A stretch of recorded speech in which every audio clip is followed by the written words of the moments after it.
सबसे पहले अनुपमा को मेट्रो में एक बच्ची दिखाई देती है जिसने घुंघरू पहन रखे होते हैं। वह बच्ची अपनी माँ से कहती है कि वह डांस स्टेप्स दिखाए जो उसने सीखे हैं। बच्ची खुशी से मेट्रो में डांस करने लगती है। यह दृश्य देखकर अनुपमा की आंखों के सामने उसका बीता हुआ वक्त घूम जाता है, जब वह खुद स्टेज पर नाचती थी और उसे दर्शकों की तालियों की गूंज सुनाई देती थी। लेकिन अब उसकी आंखों में बस खालीपन है। अनुपमा खुद से कहती है कि उसे अब डांस के बारे में नहीं सोचना चाहिए। जो बीत गया वो बीत गया। जब सारे रिश्ते टूट गए हैं तो उस एक बचे हुए रिश्ते को क्यों जिंदा रखा जाए जो गले में पड़े घुंघरुओं से जुड़ा है। इधर राही अपने कमरे में बैठी होती है। उसके सामने उसके घुंघरू रखे होते हैं। वो उन्हें छूती है पर पहन नहीं पाती। उसकी आंखों में उसकी माँ अनुपमा की छवि तैर रही होती है। फिर अचानक आर्यन की याद उसे अंदर तक झकझोर देती है। उसकी सांसें तेज हो जाती है। वह घबरा जाती है और खुद को शांत करने की कोशिश करती है। उस पल उसकी दुनिया एकदम ठहर सी जाती है। उधर किंजल और प्रार्थना लोगों को खाना खिला रहे होते हैं। बापूजी भी उनके साथ होते हैं। बापूजी कहते हैं कि किंजल बहुत अच्छा काम कर रही है, जो छुपकर भी अनुपमा के नाम पर दान पुण्य करती है। किंजल कहती है कि हमें अनु की रसोई के नाम को हमेशा बनाए रखना है, क्योंकि मम्मी ने इसे सिर्फ रसोई नहीं बल्कि सेवा का माध्यम बनाया था। इधर राही डिनर के लिए तैयार होती है और बहुत खुश दिखाई देती है। पराग घर के बाहर बैठा होता है। राही उसके पास जाती है और पूछती है कि पापा आपको कुछ चाहिए? पराग मुस्कुरा कर कहता है कि नहीं, मुझे सिर्फ तुम्हारी मुस्कान चाहिए थी। आज तुम और प्रेम बहुत दिनों बाद बाहर जा रहे हो तो बस जी भर कर हंसना। तभी राही के पास प्रेम का कॉल आता है। प्रेम कहता है कि उसे एक जरूरी मीटिंग आ गई है और वह आज डिनर पर नहीं आ पाएगा।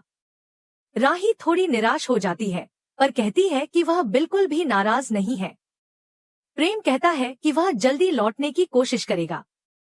राही पराग को बताती है कि डिनर किसी और दिन करेंगे क्योंकि प्रेम आज व्यस्त है।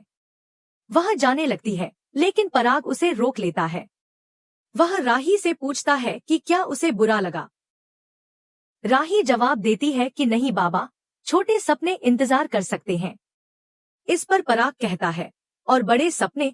फिर वह अपनी पॉकेट से डांस स्टूडियो का पोस्टर निकालता है और कहता है कि राही, तुम अपनी डांस एकेडमी खोलना चाहती थी ना? आंखों में आंसू इतने ही आए कि काजल धुल जाए, लेकिन सपने नहीं। तुम्हें अपने सपने पूरे करने हैं। राही चुपचाप उसकी बात सुनती है लेकिन उसका मन अभी भी विचलित है क्योंकि कैथी की नाराजगी उसे अंदर से तोड़ रही है। जैसे ही वह वहां से जाती है, कैथी पराग के पास आती है। वह तीखे लहजे में कहती है कि इस घर में सपने देखने का अधिकार किसी को नहीं है। पराग पूछता है कि वह राही से इतनी नाराज क्यों है।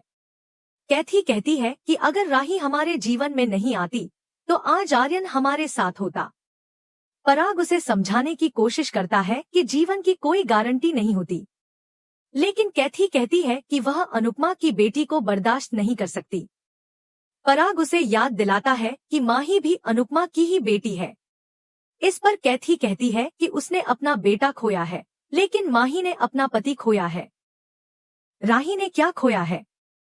पराग धीरे से कहता है, राही ने खुद को खो दिया है। यह सुनकर कैथी कुछ पल के लिए चुप हो जाती है, पर फिर भी उसका मन नहीं बदलता। इधर हम देखते हैं कि बा और किंजल अपने अपने हिस्से के कामों में लगे होते हैं। तोशु ऑफिस जाने से पहले कहता है कि अभी तक उसकी सैलरी नहीं आई है। किंजल कुछ पैसे निकालकर उसे दे देती है। तोशु चला जाता है। फिर सीढ़ियों से एक क्रीम नीचे गिरती है। बा गुस्से में कहती है कि यह क्रीम उनके हिस्से में कैसे आ गई। अगर अगली बार कुछ आया तो वह वापस नहीं करेंगी। तभी पाखी और ईशु नीचे आते हैं। बा कहती है कि मां बेटी ऊपर रहकर रोज अपना सामान नीचे फेंकते रहते हो। तुम लोगों ने ब्यूटी पार्लर क्या खोल लिया, सब कुछ बदल ही गया। पाखी गुस्से में कहती है कि आप लोगों ने हमारा हक छीन लिया, अब और क्या चाहिए। वह ईशु से कहती है कि उसने उसकी शादी के लिए एक अच्छा लड़का देखा है और जल्दी ही शादी करा देगी। बा बोलती है कि इतने महीनों में बहुत कुछ बदल गया है। अनुपमा तो सब कुछ उनके कंधों पर छोड़कर चली गई। उधर अनुपमा रोज मेट्रो में उस बच्ची को टिफिन देती है और पूछती है कि उसकी माँ की तबीयत कैसी है। मेट्रो में एक और औरत कहती है कि अनु बहन, तुम हर रोज इस बच्ची को टिफिन देती हो और फिर अस्पताल जाती हो। तुम अपने लिए भी कुछ कमाती हो या नहीं? अनुपमा मुस्कुराकर कहती है कि अस्पताल से उसे दुआएं मिलती हैं और लोगों के घर घर खाना बनाकर थोड़े बहुत पैसे भी।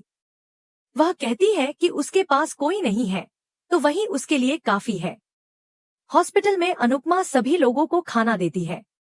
मरीज और उनके परिवार वाले उसे दुआएं देते हैं और कहते हैं कि भगवान उसे हमेशा खुश रखे। लेकिन अनुपमा के मन में वो सारी बातें घूम रही होती हैं जब सबने उसे हर दुख का कारण ठहराया था। फिर भी वह मुस्कुराती है क्योंकि वह जानती है कि उसकी सेवा ही उसकी असली पहचान है। इधर पराग को याद आता है कि जब राही ने पहली बार डांस के लिए अपनी माँ से इजाजत मांगी थी तो कैसे अनुपमा ने उसे गले लगाकर कहा था कि अगर तुम्हारे पंख सच्चे हैं तो उड़ान कोई नहीं रोक सकता। आज वही बात वह अपनी बेटी को कह रहा है। सपनों को जीना सीखो, उनसे डरना नहीं। किंजल और प्रार्थना एक कमरे में बैठकर बातचीत कर रही थी। किंजल ने बताया कि उसे कुछ दिनों के लिए एक नया प्रोजेक्ट वर्क मिला है। तभी वह प्रार्थना से पूछती है कि उसके डिवोर्स केस का क्या हुआ। प्रार्थना हल्की मुस्कान के साथ कहती है कि रिश्ते को तोड़ना मन से 1 मिनट का काम है, लेकिन कानूनी तौर पर इसे तोड़ने में सालों लग जाते हैं। वह किंजल को धन्यवाद कहती है कि उसने हमेशा उसे सपोर्ट किया। किंजल भावुक होकर कहती है कि एक औरत ही अगर दूसरी औरत को सपोर्ट नहीं करेगी तो फिर कौन करेगा। प्रार्थना कहती है कि यही तो उसने अनुपमा आंटी से सीखा है। इतने में अचानक से घर की लाइट चली जाती है और अंश चौंक कर पूछता है कि अचानक क्या हो गया लाइट को। इसी बीच पाखी भी नीचे आ जाती है और बा और पाखी के बीच एक बार फिर से बहस शुरू हो जाती है। घर का माहौल एक बार फिर तनावपूर्ण हो जाता है। थोड़ी देर बाद तोशु घर लौटता है और पूछता है कि क्या हुआ लाइट को। अंश बोलता है कि कल बिल जमा करने की लास्ट डेट थी। क्या आपने बिल जमा कर दिया था? तोशु कहता है हाँ, मैंने कल ही कर दिया था। अंश तुरंत मोबाइल निकालता है और कहता है अभी देख लेते हैं कि सच में किया था या नहीं। वह तोशु से कहता है कि मैं बिल तो पे कर रहा हूँ, लेकिन अगली बार जब पैसे दूं तो उन्हें जुए और शराब में मत उड़ाना। इस घर में सब लोग मेहनत कर रहे हैं और किसी की मेहनत का अपमान मत करो। प्रार्थना किंजल से कहती है कि पुराने जमाने में जब लोग रास्ता भटक जाते थे तो नॉर्थ स्टार देखकर दिशा पहचानते थे। उसके लिए अनुपमा आंटी ही उसकी नॉर्थ स्टार थी। अब उनके न होने पर वह खुद नहीं जानती कि सही दिशा में है या नहीं। प्रार्थना की आंखें नम हो जाती हैं और वह कहती है कि अनुपमा आंटी के जाने के बाद तो उसका बुरा हाल है। आप सबका क्या होता होगा। वहीं दूसरी तरफ अनुपमा अब अपने किराए के घर पर लौट आती है। वह सोचती है कि जसप्रीत अभी तक नहीं आई, इसलिए जल्दी से खाना बनाकर सो जाना चाहिए क्योंकि कल सुबह उसे बहुत दूर जाकर खाना बनाना है। इतने में मोहल्ले की कुछ औरतें वहां आ जाती हैं और एक दूसरे से फुसफुसाकर बातें करने लगती हैं। वे कहती हैं कि अनुपमा को यहाँ आए हुए 6-7 महीने हो गए लेकिन अभी तक कोई रिश्तेदार उससे मिलने नहीं आया है। वे शक जताती हैं कि कहीं वह किसी को मारकर तो नहीं भागी है। अनुपमा के दिमाग में मोटिबा, माही और मोहल्ले वालों की बातें गूंजने लगती हैं। इसके तुरंत बाद कहानी अगले दिन के उस सीन में पहुंचती है जहां अनुपमा उस घर में जाती है जहां उसे खाना बनाने का ऑर्डर मिला था। वह जैसे ही घर के अंदर जाती है वहां उस घर की मालकिन और मालिक पहले से मौजूद होते हैं। अनुपमा सीधे किचन की तरफ बढ़ जाती है और अपना काम शुरू कर देती है।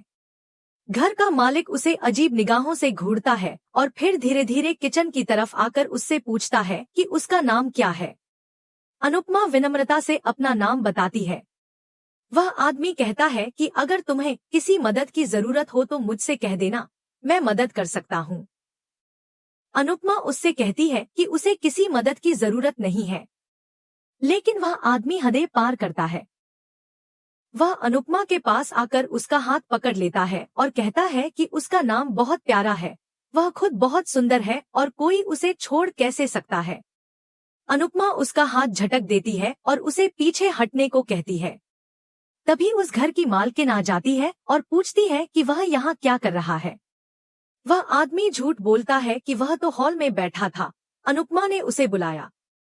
अनुपमा घबराकर कहती है कि उसने ऐसा कुछ नहीं किया, लेकिन मालकिन उस पर भड़क जाती है और कहती है कि एक तो उसने उसे बेचारी समझकर काम पर रखा और अब वह उसके पति पर डोरे डाल रही है। उस औरत की बदतमीजी और बढ़ जाती है। वह कहती है कि अब वह अनुपमा का वीडियो बनाएगी ताकि सबको उसकी सच्चाई पता चल सके। वह अनुपमा से कहती है कि वह अपना चेहरा न छुपाए, उसका चेहरा वीडियो में दिखना चाहिए। अनुपमा अपमान और भय से कांप रही होती है, वह खुद को संभाल नहीं पाती। उधर कृष्णकुंज में सब कुछ बिखरा हुआ है। बा अब भी अनुपमा को कोस रही है कि वह सब कुछ उनके ऊपर छोड़कर चली गई। पाखी और ईशानी अब अलग रह रही हैं। परी डिजाइनिंग कोर्स के लिए ग्रेस चली जाती है और वहां पर अकेले ही खुश रहने की कोशिश कर रही है। किंजल तोशु को समझाने की कोशिश करती है, लेकिन तोशु अब जुए और शराब की लत में पड़ चुका है। अंश, जो कभी अपने गेमिंग पैशन में था, अब परिवार के लिए नौकरी कर रहा है। वह अपने दोस्तों से कहता है कि सब लोग मेहनत कर रहे हैं, तुम भी कुछ करो और यह गलत रास्ता छोड़ो। बापूजी अब भी अनुपमा को याद कर रहे होते हैं। वह भगवान से यही दुआ मांगते हैं कि अनुपमा जहां भी हो, खुश रहे। इधर प्रेम और राही के बीच दूरियां बढ़ती जा रही हैं। जब प्रेम राही को डिनर पर नहीं ले जाता तो ख्याति खुश हो जाती है, क्योंकि वह चाहती है कि प्रेम और राही के बीच दूरी बनी रहे। ख्याति के चेहरे पर जीत की मुस्कान होती है, लेकिन क्या यह दूरी राही और प्रेम को हमेशा के लिए अलग कर देगी, या फिर किस्मत एक बार फिर इन्हें साथ लाएगी? यह देखने वाली बात होगी। अब देखना यह है कि क्या अनुपमा इस अपमान और मुश्किल घड़ी से फिर से खड़ी हो पाएगी या नहीं। साथ ही साथ क्या परिवार में फिर से कोई ऐसा व्यक्ति आएगा जो सभी को जोड़ पाएगा? ये सभी सवाल आने वाले एपिसोड्स में सामने आएंगे।